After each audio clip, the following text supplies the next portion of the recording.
Hello, नमस्ते, नमस्कार सर्वांचं माझ्या चॅनलमध्ये खूप खूप मनापासून स्वागत आहे. सर्वांना सर्वप्रथम श्री स्वामी समर्थ. सर्वांच्या मनातल्या चांगल्या इच्छा पूर्ण हो ही स्वामींच्या चरणी प्रार्थना करते व आजच्या व्हिडिओला सुरुवात करते. लवकरच कृष्ण जन्माष्टमी येणार आहे. कृष्ण जन्माष्टमी सोमवारी आहे. कृष्ण जन्माष्टमी आपल्या सर्वांना साजरी करायची आहे. कृष्ण जन्माष्टमीला घरामध्ये कुठकुठल्या वस्तू आणायच्या आहेत आणि पूजा कशी करायची याबद्दल मी या व्हिडिओमध्ये तुम्हाला संपूर्ण माहिती देणार आहे. बाळकृष्णाची मूर्ती ही आपल्या सर्वांकडे असतेच.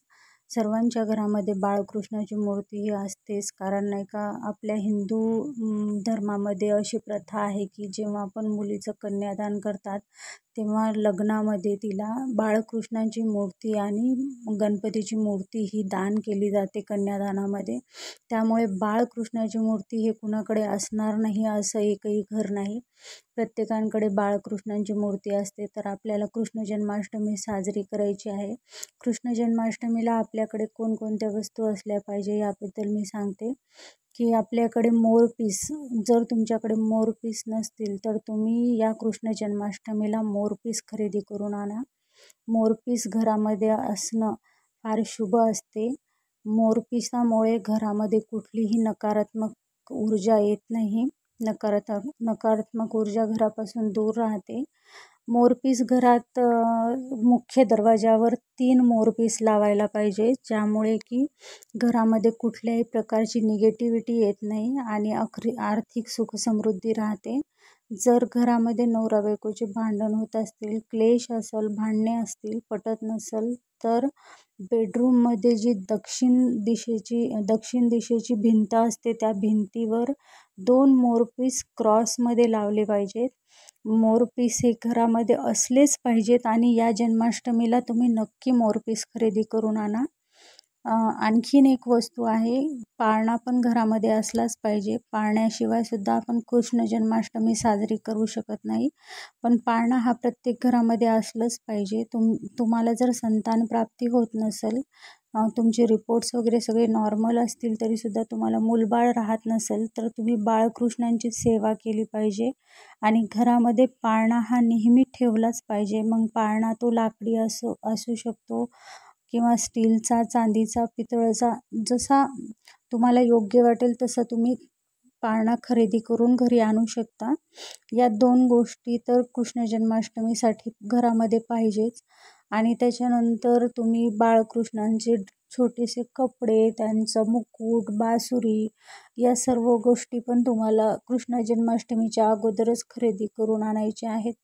कृष्ण जन्माष्टमीला कोणत्या पूजा करायच्या आणि काय सेवा करायच्या याबद्दल नंतर व्हिडिओ येईलच.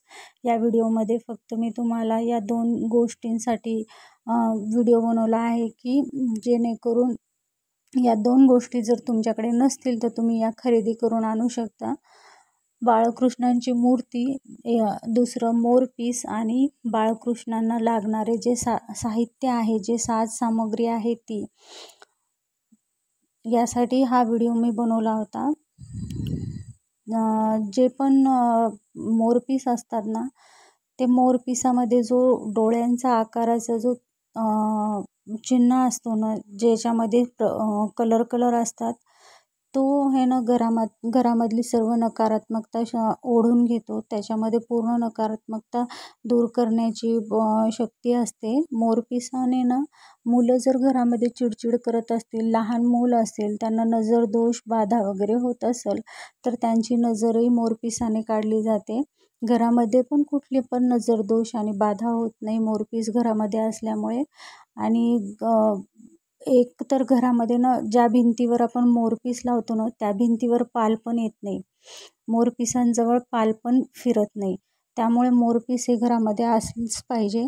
बाळकृष्णाची मूर्ती आणि पाळणा या 3 वस्तू आपल्या जन्माष्टमीसाठी अत्यंत महत्त्वाच्या आहेत आणि या 3ही वस्तू घरामध्ये असल्याच पाहिजे. तुमच्याकडे नसतील तर तुम्ही या तिन्ही वस्तू लवकरच खरेदी करून घ्या, कारण येत्या सोमवारी कृष्ण जन्माष्टमी आहे. कृष्ण जन्माष्टमीच्या पूजेचा मुहूर्त आणि सेवा याबद्दल मी लवकरच व्हिडिओ घेऊन येईल. तुम्हाला माझा व्हिडिओ आवडल्यास व्हिडिओला लाईक करा, शेअर करा, सबस्क्राईब करा. चॅनलवर नवीन असाल तर चॅनलला नक्की सबस्क्राईब करा. बाजूच्या बेल आयकॉनला दाबा, जेणेकरून मी जो पण व्हिडिओ बनवेल तो व्हिडिओ तुमच्यापर्यंत सर्वात अगोदर पोहोचेल. सर्वांना श्री स्वामी समर्थ.